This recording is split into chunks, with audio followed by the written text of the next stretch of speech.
For centuries, stories have circulated across the world about a creature that roams the wilderness, hiding just out of sight. A massive, ape-like being with human traits, covered in dark fur and standing over 7 feet tall.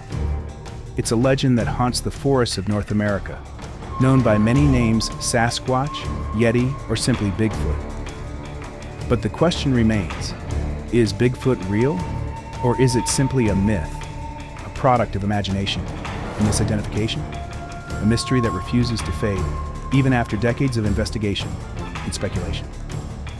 The legend of Bigfoot has its roots in Native American folklore, where the creature was described as a wild man of the woods, sometimes revered as a guardian spirit, sometimes feared as a monster. But it wasn't until the mid-20th century that Bigfoot truly entered the modern consciousness. In 1958, a construction worker named Jerry Crew discovered large, human-like footprints in Bluff Creek, California.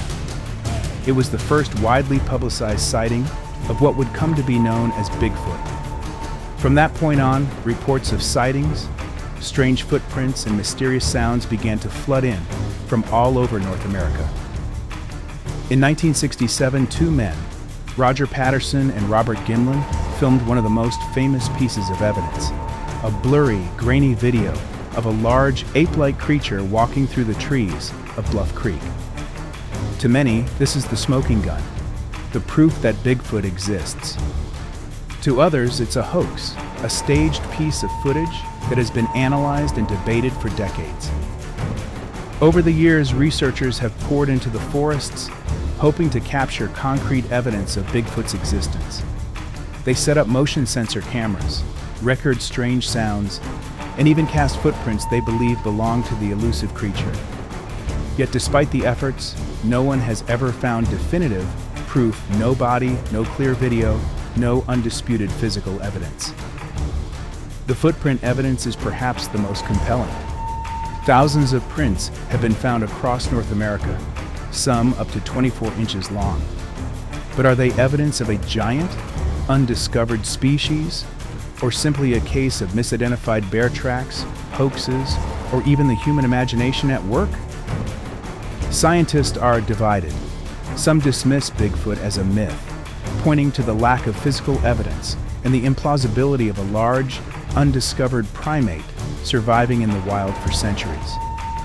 Others, particularly in the field of cryptozoology, argue that Bigfoot could be a relic species, a giant ape like Gigantopithecus that managed to survive into modern times in remote, inaccessible areas. But then there are the strange sounds, the eerie howls, whoops, and knocks that have been reported by witnesses in the woods. Some researchers believe these noises could be communication between Bigfoot creatures. Others argue it's simply the sounds of known animals. But the question remains, if Bigfoot does exist, why has it eluded capture for so long? Could Bigfoot be a rare, highly intelligent creature capable of avoiding human detection? Or are we simply misinterpreting the evidence? Perhaps the legend of Bigfoot is a product of folklore, compounded by the human tendency to see patterns where none exist. For those who claim to have seen Bigfoot, the experience is profound. Witnesses speak of an overwhelming sense of awe, a creature that moves with such power and grace that it feels more like an ancient being, connected to the very earth beneath its feet. Bigfoot remains a question that no one has been able to definitively answer. Is it a creature that walks in the shadows of the forest just beyond our reach? Or is it a myth, a tale spun from the threads of ancient legends, amplified by human curiosity and a desire to believe in the unknown? The search for Bigfoot continues, with no definitive answers in sight. But perhaps the mystery itself is what keeps us coming back, the allure of the unknown, the thrill of discovery, and the hope that somewhere deep in the wilderness, the truth may still be out there, waiting to be found. My name is Ivan Marks. The film you're about to see is authentic. It records the last 10 years, which has changed my life. I stumbled on something that I could not believe at first. but soon realized it had significance on me and everyone around me, which could not be ignored or underestimated. The Eskimos call the subject of my story Bushman. The Colville Indians of upstate Washington call him Sasquatch. The Hoopas of Northern California call him Oma. But right now, let's just call him Bigfoot.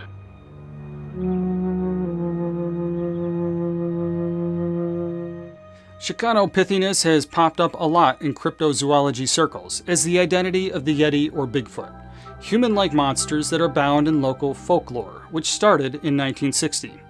When zoologist Wyden Mierzyński described a 1951 photograph of alleged Yeti tracks taken by Himalayan mountaineers, Michael Ward and Eric Shipton, in the journal Nature, Zarzinski believed that the Yeti walked like a human, and so was similar to gigantic Pythagoras. After that, the Yeti attracted scientific attention from several more authors publishing in Nature and Science. This, however, incited a monster hunting fad for both the Yeti and the similar American Bigfoot, which has gone on to this day.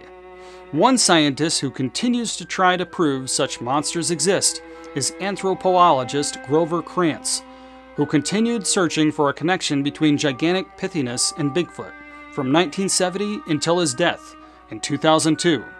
The Bigfoot gigantic myth is a theory dealing with many issues that affect potential linkage between Bigfoot reports to the gigantic.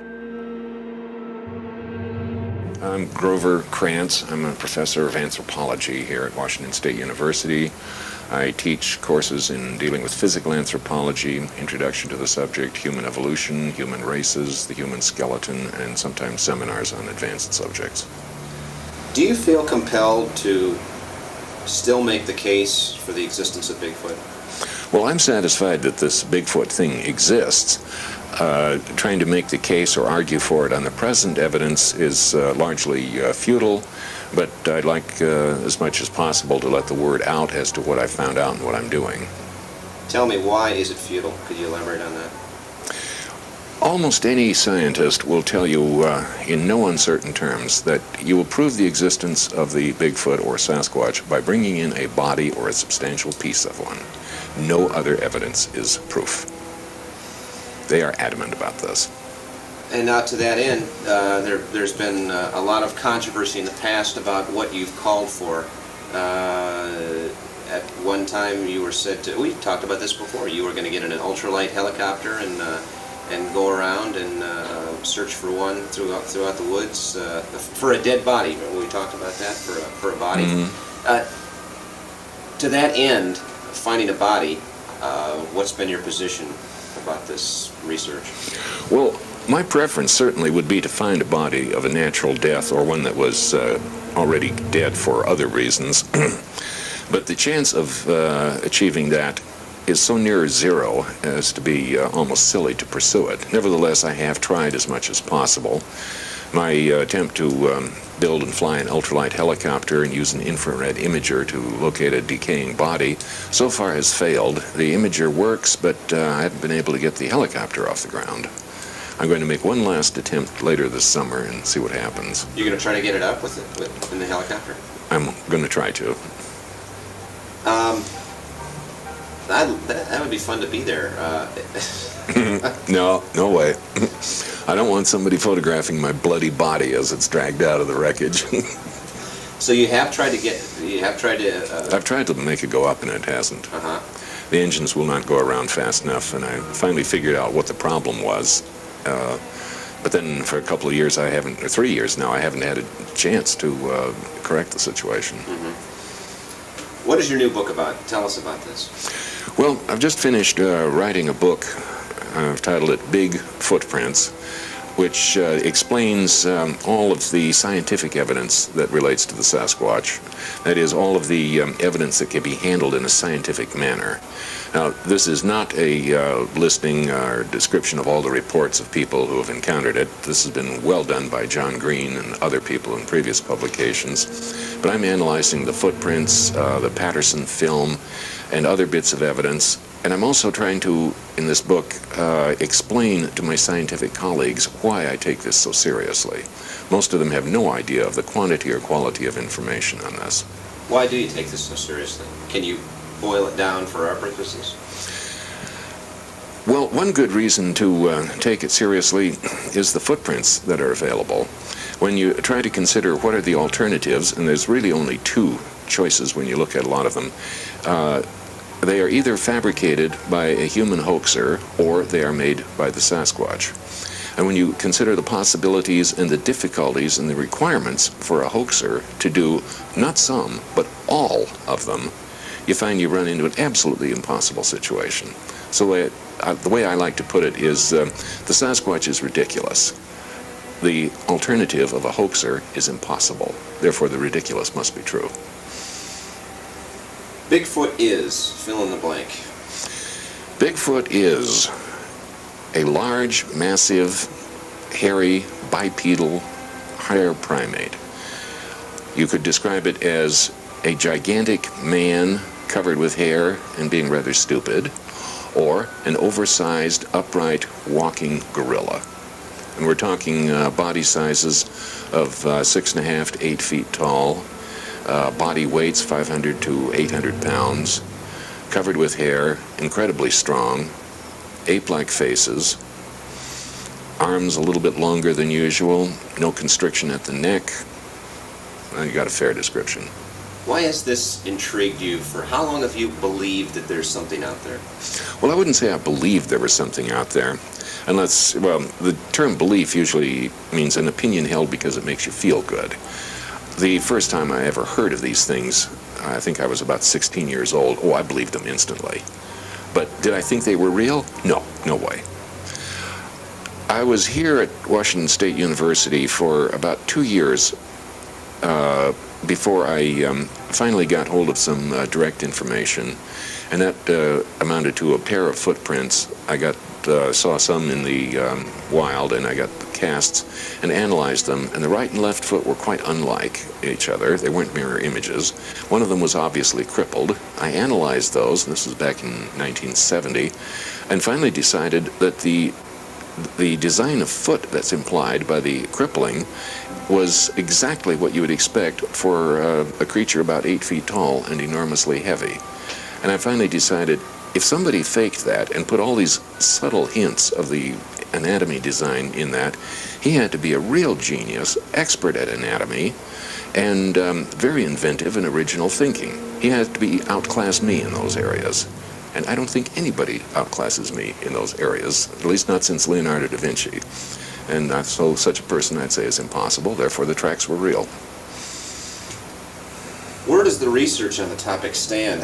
People have been talking, there have been sightings since 1870 throughout the Northwest. I mean, reported documented Western man since 1870. Where does it stand in 1992, in the early 90s? The best summary of where things stand in 1992 is just more of the same. The number of people who are reporting seeing them is just gradually climbing higher and higher. It's over 2,000 now in John Green's reports, and I would doubt that he has more than 1% of them. He has another 1,000 of footprint accounts. Again, he's got maybe 1% of the observed footprints, and the observed ones couldn't be 1% of the actual ones out there. Bits and scraps of other evidence, hair samples, bits of blood, other things that they've done to the environment keep being reported and coming in, analyzed. In some cases, these have been dismissed and found to be fake or mistakes. In other cases, they seem to stand, but we don't know what to do with them.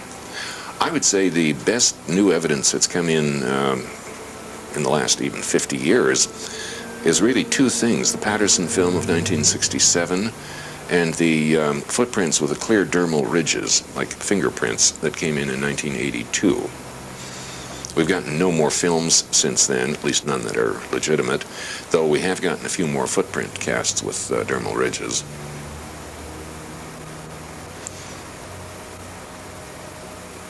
As far as I know, we are no closer to getting a body now than we were 50 or 100 years ago.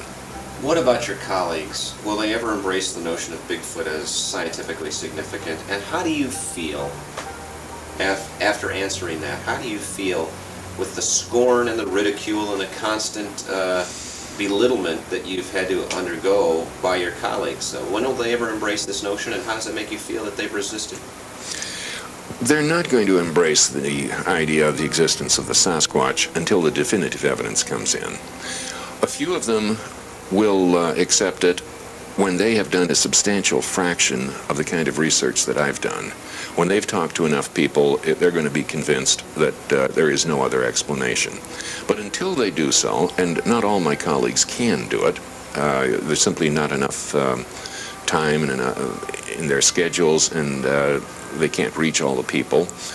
Until they do that, they're taking a legitimate skeptical attitude of they want to see the definitive proof, a body or a piece of one. That will convince them instantly. So I don't anticipate convincing anybody on the evidence that I've got. Now, in the meantime, they continue to be, for the most part, skeptical, but there's a substantial number who do think it's real, and some who take the possibility quite seriously. And they are now feeling a lot more comfortable about that than they were 20 years ago, for instance. 20 years ago, this was a taboo subject. I almost got fired here for investigating it and talking openly about it. Now, if nothing else, I've got the president of the university supporting me. Now, that doesn't get me any money or any release time or any improvement in salary. I still have to do this entirely on my own, but I've got a good moral support now. The skeptics will always ask, man has been in the Northwest for almost 200 years, settling it for the last 100, in the forests, along the rivers, in the creeks. Every summer, making more of a foray into the bush, as some people call it, and back into the wilds. Why haven't we found a body yet? Why haven't we found that piece of definitive evidence that will convince people? Well, with all of the human activity over the last 2 centuries in the Pacific Northwest, I might point out that nobody has yet come in with a body of a bear, unless it was killed by human action. The bodies of animals that die a natural death and have the ability to choose their place of dying are notoriously difficult to find. And there's at least 100 bears out there for every one Sasquatch. So the lack of a body discovered doesn't bother me at all. I would be most puzzled if one did come in. I'd want to know.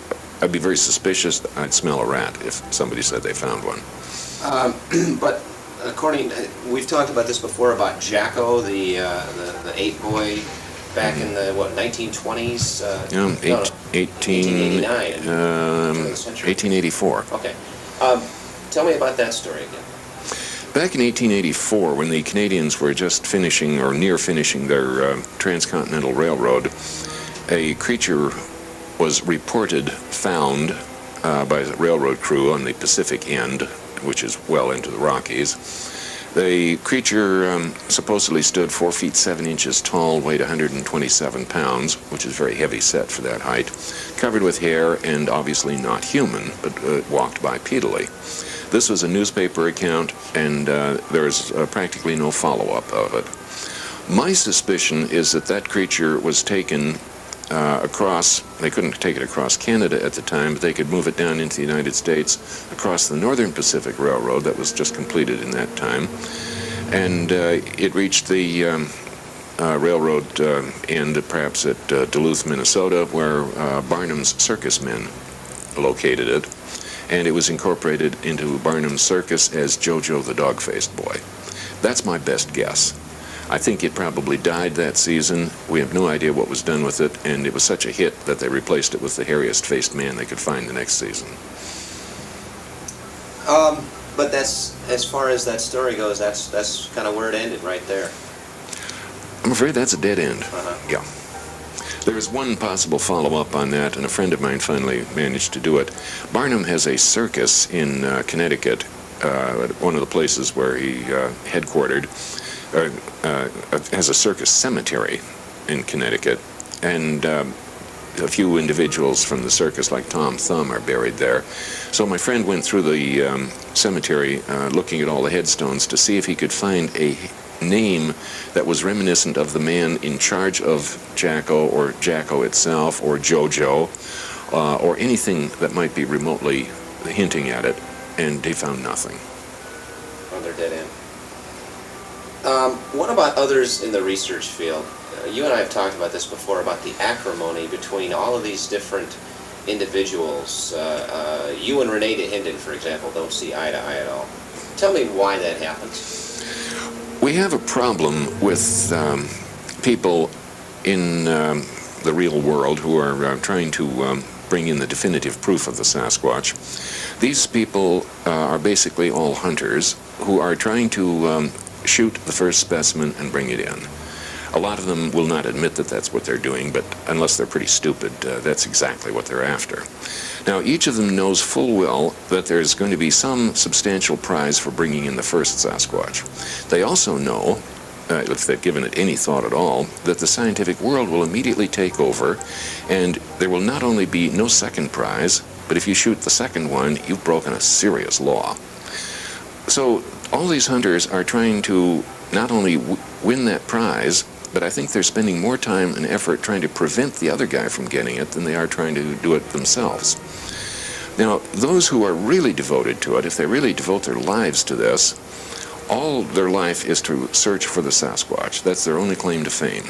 When it is found, they're going to be shoved aside by the scientists and become nothing. They don't want this to happen. They want either the mystery to remain or that they find it. That science ever takes over and shoves them aside is very frightening to them. Now, there are some of these hunters and investigators who are very nervous about me because I may be nudging the scientific world into acceptance. And because of that, they would do anything they can to stop my investigation. Where do you get your casts? It's not surprising. Okay. Where do you get your casts and your evidence and that kind of thing? Most of the casts come from when I hear about somebody having found a footprint and making a cast of it. I will go and talk to them and borrow the cast. I will bring it back to my lab, make a mold of it, and then return it and a perfect copy to the provider. In a few cases, I've made the casts myself when I've been brought to a scene and footprints are there. Maybe the person who found them made his own cast, and I might make a few others. Tell me about Paul Freeman. I mean, you alluded to Renee before, but I didn't use his name. No. I don't like to do that. What about Paul and his research down in Walla Walla and his hunting? And he's not a scientist. What about? Do you lump him into this category? What kind of credence do you put in his work down there? Well, I think Paul Freeman's footprints are probably all legitimate. He's brought in a number of other bits of evidence that are either somebody's hoax, whether it's him or somebody else, it's hard to tell, or they're just simply undeterminable as to whether they're real or not. He had a photograph once, and now he has a short videotape of one of the creatures. I would be very dubious of his photograph, but I wouldn't be a bit surprised if his videotape is real. But it's not definitive, and there's nothing you can do with it to prove it. The people we talk to, and I want to balance this out and give you a chance to respond to what some of the people have said that I talked to. I said that if you base your research on some of the things that Paul brings in, and he has a history of admitting faking tracks before, and the Forest Service saying that some of the tracks that he reported were fakes, doesn't that shed light on your credibility? Don't you worry about guilt by association? How do you respond to that? Well, anybody who brings in fake information does shake up casts a little doubt on the rest of it. But I just sort of try to learn to live with that. I look at all the information for what it's worth. Sometimes I get taken in, at least temporarily, by some things. I thought a couple of films of Sasquatches were real until I found out otherwise, a little analysis and hearing stories from other people. With things like Freeman's evidence, yeah, if some of the stuff he brings in is not valid for various reasons, it makes a lot of people worry about the stuff that seems legitimate. Now, I try to draw a sharp line there. Just because some of his information is not valid, that doesn't necessarily throw it all out. I had the same problem 20 years ago with a fellow named Ivan Marks up in northeastern Washington. He faked a film and has since faked many others. But prior to the faking of the film, he brought in a fair number of casts and had a number of accounts of it, and I'm satisfied that all of his evidence up to a certain point was valid. Then he got impatient and started faking films. Breaking news out of Texas, Bigfoot is real. According to a group of researchers, they call themselves the Sasquatch Genome Project, and they released what they say is proof. Several never-before-seen short video clips of the legendary and very shy creature. The group spent 5 years and $500,000 coming to this conclusion. One clip is of Sasquatch sleeping, shot during the day in Kentucky back in 2005. We've all had experiences that have changed our lives. I mean, literally shook the foundations of what we believe in. Besides the video, they say they also have DNA proof of Bigfoot's existence. One of the researchers stressed that their work has been a, quote, serious study.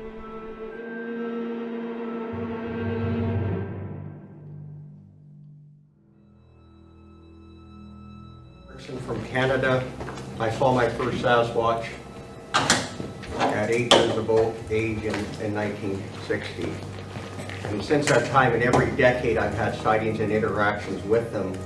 And it came to the point that by 2005, there was so much evidence with the, more people coming forward on the internet that I decided to embark on this, which became an unprecedented 5-year study of the Sasquatch, but I spent a lot of money on to try to prove once and for all the existence of the Sasquatch. Dennis Poe beside me was a project manager, was on there for several years. We had an on-site scientist, and we conducted it in several states of the states in the U.S., including Texas, and 2 Canadian provinces. Now in that study, we collected all kinds of, we have hours of video, night vision, daylight footage, all kinds of stuff, footprints, handprints, hairs, all kinds of stuff. And part of it was we followed a mother and her juvenile daughter filmed them over a 4-year period, of which the daughter grew approximately a little less than 6 inches per year. And, it became, with all this evidence, it just seemed like the scientists would just raise the bar higher all the time. And finally it came to the point that we just said DNA was the only thing that would suffice to convince them. But with no type specimen, DNA is all fine, and on CSI everybody thinks it does all these things. You have no type specimen with a Sasquatch, so we knew it wasn't going to be easy. So anyways, with that, during that project, we collected 6 different samples that was tested by Dr. Melvin Ketchum, and Dennis was mostly the guy in the chain of custody and control of that. Now also during that time we produced a documentary, a 1-hour documentary that I took to several producers, and at the end of the day they liked it, but the whole reality world, that was, the reality television, that was the key thing, and that's what they wanted us to do, and I wanted no part of this. I mean, this is serious business. I mean, at an absolute minimum, there's 4,000 of these in North America. In reality, it's becoming increasingly apparent there's 3 to 5 times that number, or even more. And yet, people have chosen to they don't want to believe it. They can't find in their minds to believe these things exist. The Bigfoot is typically sighted in or near remote wooded, mountainous, or swampy areas. They are seldom seen far from the cover of trees. If they encounter humans during the daylight hours, they tend to rush off and vanish into the forest. They seem to be most active late at night, when humans are least active. Unlike mountain gorillas, Bigfoot has never been seen in large groups, and they don't stay in the same place for very long. Over the past 500,000 years, hominids gradually emerged from the thickest forest and began to group. This dispersal provided more reliable foraging. It also made quick, quiet evasion much easier. Because families of 2 to 4 wandered nomadically through the vast forests, the territories were usually remote, but sometimes bordered humans' settled areas. After thousands of generations, they've developed some amazing evasion and defense mechanisms and behaviors, including night vision abilities. They've also developed powerful vocal abilities, which allowed them to locate and interact with others of their kind. They made powerfully loud screams that could be heard for miles in the dead of night. As far as us as researchers, the way some of these samples were handled, the way they were, the chain of custody is very important with the samples because we've had so many detractors talk about cross-contamination, human contamination from contributors. We've got a short video. 2 of the videos, you actually see us gathering the samples. We've got the video of it. We're wearing gloves. We're being very careful about the way we're handling these DNA samples. They go into baggies and so forth. We've got enough experience that we know how not to cross-contaminate something when we find it, when we're going to have it examined or sent in for DNA analysis. On a personal level, over the years in my research, I've probably seen 8 different furry people that you could put them in a police lineup and I could tell you where I saw them, what they were doing, what I was doing. So we've had a lot of on-site experience. We go from a lot of situations. I didn't set out to search for these creatures or anything else unusual. It's something that happened to me. There's a catalytic event for a lot of people that makes them go out and actually try to find the truth. What did I see? Oh my goodness, we're not wired for a lot of these strange things. So we go out and search them. And a lot of us stay out there and search it for a long time, and we still are. We're still looking for more answers.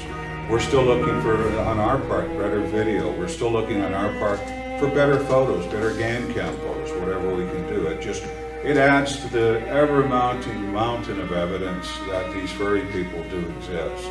And they live, some cases, right alongside of us. Some cases right outside of semi-urban areas, residential neighborhoods. Some of them take up occupations in old abandoned buildings. You would be surprised how very human they are in a lot of the different ways they conduct themselves alongside of us, mankind. In the fall of 1967, deep in the forests of Northern California, 2 men set out on an ordinary day with a camera in hand. What they captured that day would go on to become one of the most famous and controversial pieces of footage in the history of cryptozoology, a grainy, shaky video that some say proves the existence of Bigfoot. But others remain convinced that it's a hoax, cleverly orchestrated for the world to see. Roger Patterson, an aspiring filmmaker and Bigfoot enthusiast, and his friend Bob Gimlin, a rodeo cowboy, were out on horseback when they encountered something extraordinary. According to their account, they had been tracking reports of Bigfoot sightings in the Bluff Creek area of Humboldt County, California, when they saw something that changed their lives forever. As they rounded a bend in the creek, they came upon a figure standing by the water. At first glance, it appeared to be a large ape-like creature, standing upright. The creature was covered in dark hair, and its movements seemed eerily human, yet far too massive to be anything ordinary. What happened next would be caught on camera, and the world would never be the same. With only seconds to react, Patterson grabbed his camera and began filming. The footage, now known as the Patterson-Gimlin film, shows a creature walking through the woods. It's clear that the figure is tall, at least 7 feet, with long, swinging arms and a gait unlike anything known in the animal kingdom. The creature moves through the forest with an almost casual grace, unaware of the camera recording its every step. The film lasts only 59 seconds, but in those fleeting moments, the creature becomes a symbol of mystery. Its broad shoulders, muscular legs, and the way its feet appear to make deep impressions in the earth all suggest something not quite human. yet unmistakably alive. For believers, the footage was the smoking gun. They had waited for undeniable evidence that Bigfoot existed.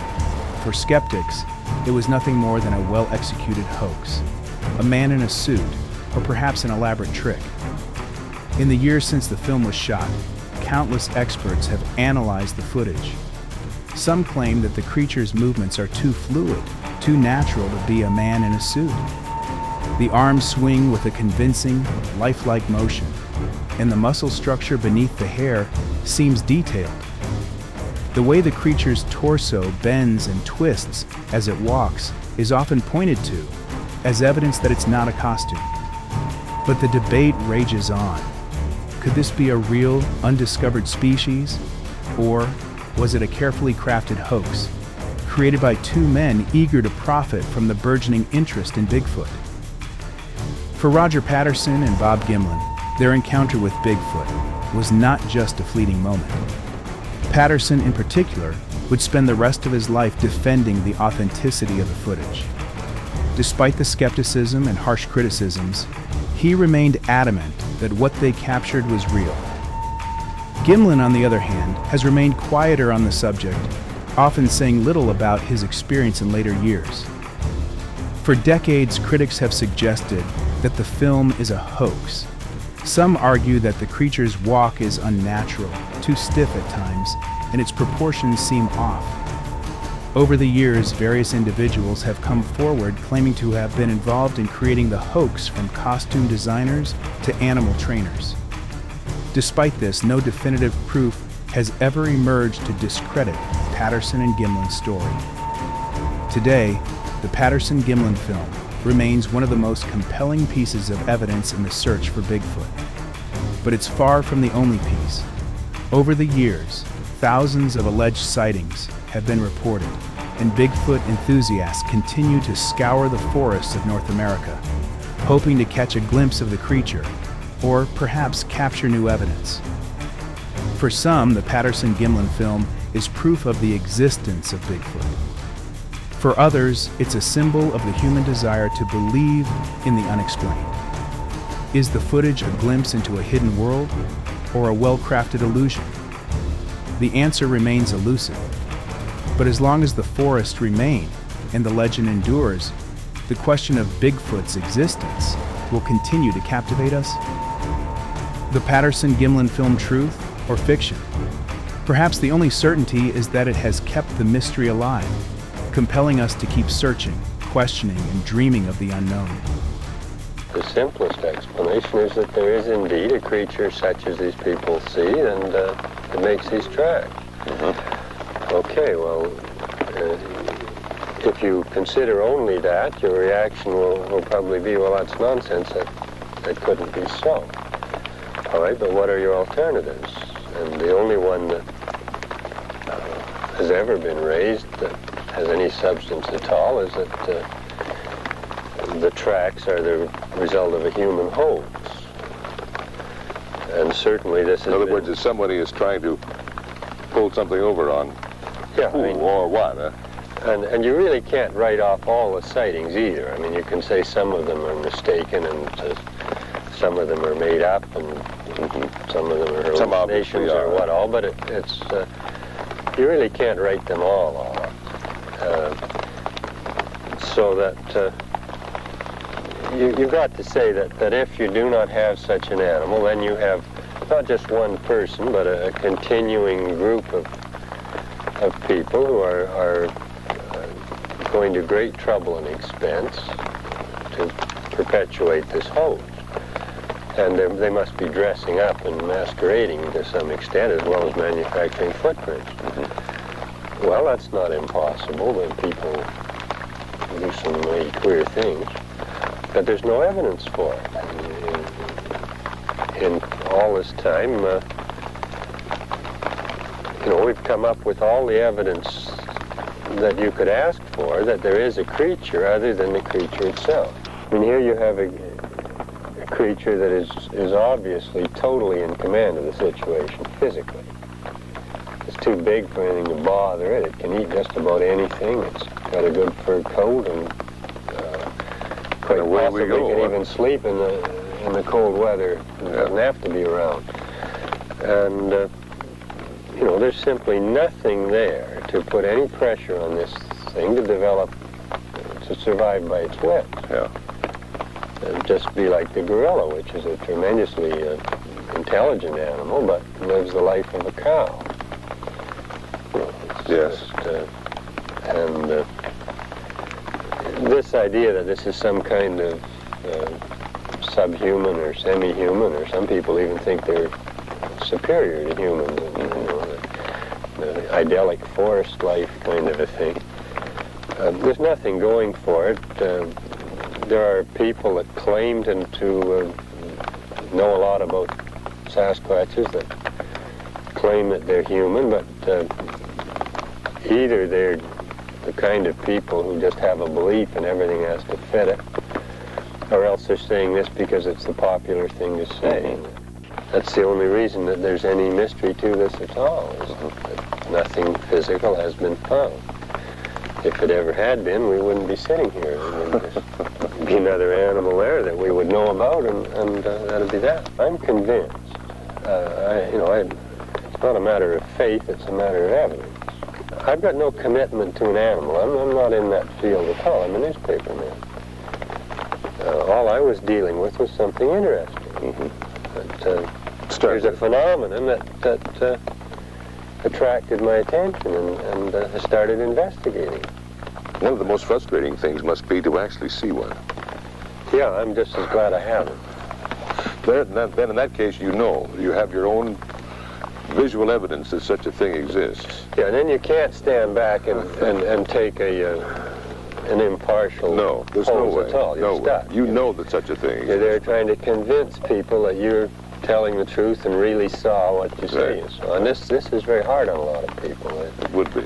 They're accustomed to having their word accepted, Sure. and all of a sudden it just doesn't work anymore, and it's a real shock to them. It may even reach a stage where you're wondering if you had actually seen something or not, if your mind had played tricks on you. I'm sure that a lot of people, the mind tidies this away after a while. Yeah, it's just too hard to accept. Yeah, that's one of the first things I learned. I've probably learned more psychology than zoology over the years. Is that right? Is that there is a mechanism in the mind that tidies things up. I would get, away from this for a month or so. Nothing would bring it to my mind at all. And the next time that the subject would be under consideration, I would realize that I had acquired an emotional attitude that it had all been explained. And I would have to go back over it and determine that it hadn't been explained. Yeah. There's no way to me it's a myth.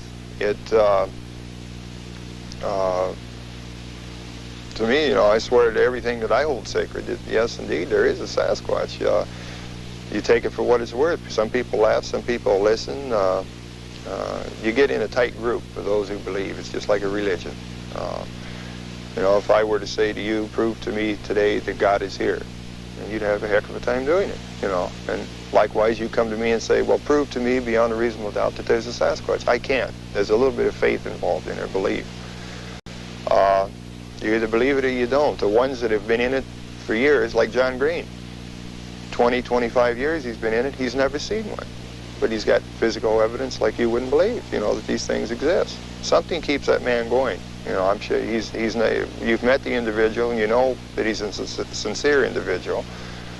Why would these types of people be out in the brush, away from their family, enduring hardships, ridicule, what have you, if there isn't something out here?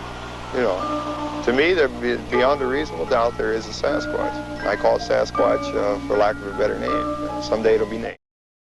Deep in the forests of North America, a mystery has loomed for centuries. It is a creature both elusive and legendary. Known by many names, Sasquatch, Yeti, or simply Bigfoot, this giant, humanoid being is said to inhabit the dense woodlands of the Pacific Northwest, the Rockies, and even parts of the Appalachian Mountains. For generations, people have reported sightings of a towering figure standing at over 7 feet tall, covered in hair, and walking upright like a human, yet far too large and powerful to be one. But what is Bigfoot? Is it a creature of folklore or a hidden species that has eluded science and discovery? The first known reports of a creature resembling Bigfoot date back to Native American legends, where it was referred to as the Sasquatch, a term derived from the Salish word for wild man. In these stories, the creature was often seen as a spirit, a guardian of the forests, and a being both feared and revered. However, it wasn't until the 1950s that Bigfoot began to take hold in the popular imagination. The term Bigfoot was coined in 1958 when a California construction worker named Jerry Crew found large human-like footprints near his work site. What followed was a flood of reported sightings, and a new mystery was born. But where does Bigfoot live? The creature is believed to roam the vast forests of the Pacific Northwest, where thick vegetation, rugged terrain, and remote locations make it difficult for any human to track or confirm its existence. The wilderness of British Columbia, Washington State, and Northern California have become epicenters of Bigfoot lore, with hunters, researchers, and thrill-seekers spending countless hours combing these forests in search of the elusive creature. But for all the stories and sightings, hard evidence remains scarce. Over the years, many claim to have seen Bigfoot, sometimes fleeting glimpses, sometimes clear encounters.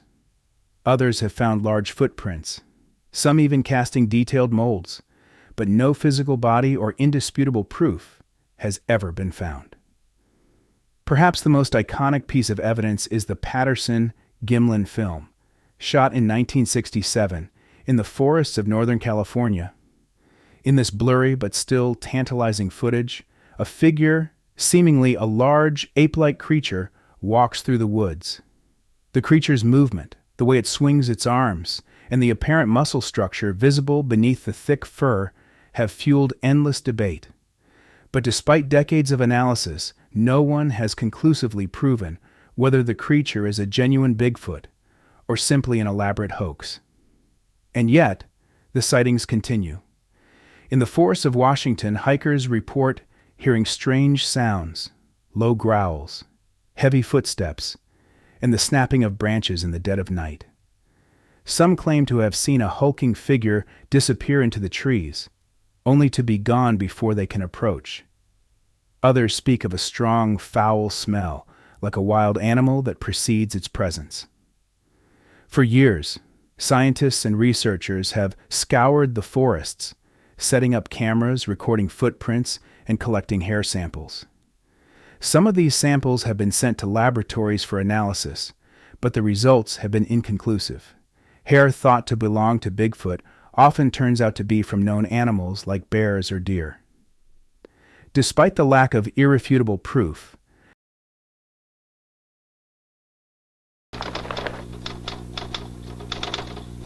John Green's research and writings on the subject have encompassed the better part of 20 years.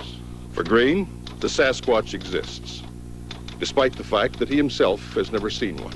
A calm, somewhat dispassionate man, his writings reflect a journalistic background. The Columbia University Graduate School of Journalism, newspapers in Toronto, Victoria, Vancouver, BC, publisher of a weekly newspaper near Harrison Hot Springs, where he now resides with his wife and family, and where he has devoted a large portion of his time and resources in attempting to obtain a thorough scientific investigation into the subject, and assembling what is certainly one of the largest collections of Bigfoot material available to date. The most conspicuous, of course, being the tracks themselves. Photographed, measured, tested for compression, and preserved in plaster, they represent a significant sample of thousands of tracks that have been found scattered over 500,000 square miles in area and 1,000 miles in length. These, together with reports of sightings and eyewitness accounts of encounters with the animal in question, help to trace the outline, at least, of the phenomenon in which he has played so major a role. First, as a skeptical reporter, and eventually as a dedicated researcher whose refusal to accept the easy explanation of lies, bears, and hallucinations led to the conviction he holds today. Drawing from hundreds of reports, a number of which he has investigated personally, his up-to-date factual publications have helped greatly to publicize the Sasquatch problem. Yet despite the massive reports, they represent only a small fraction of the populace, and lacking physical evidence, the scientific... The legend of Bigfoot persists. From the dense forests of the Pacific Northwest to the remote swamps of Florida, where the creature is called the skunk ape, sightings and reports of Bigfoot continue to captivate the human imagination. Is it a lost species, an unknown primate that roams the wilderness? Or is it merely a creation of folklore brought to life by the collective imagination of those who want to believe? The truth remains elusive. Perhaps Bigfoot is a shadow in the trees, a fleeting glimpse caught from the corner of the eye, or perhaps it's a creature too well hidden to be found. As long as there are forests to explore and mysteries to unravel, the legend of Bigfoot will endure an enigma that beckons us to venture deeper into the unknown.